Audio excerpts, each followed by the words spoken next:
আজকে দেখেন প্রচন্ড শীত, চারপাশে কত কুয়াশা, তারপরেও পেটের দায়ে কাজে আসতে হয়েছে। সত্যি কথা বলতে কি, শীত বলেন গরম বলেন সব কিছুতে যারা ধনী আছে, শিল্পপতি আছে, তাদের জন্য আরাম।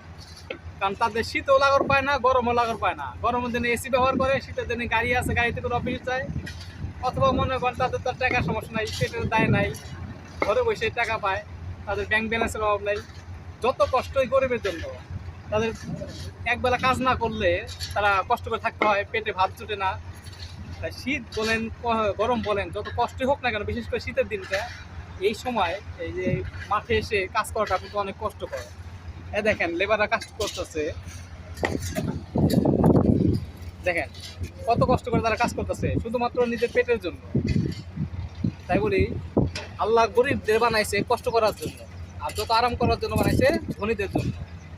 দেখেন এই প্রচন্ড শীতে মানুষ ঘরে বসে থাকবো, একটু আরাম করবো, সে উপায় নাই, মাঠে এসে কাজ করতে হইতেছে। তো সবাই ভালো থাকবেন, আজকে ভিডিও এই পর্যন্তই। আসসালামু আলাইকুম।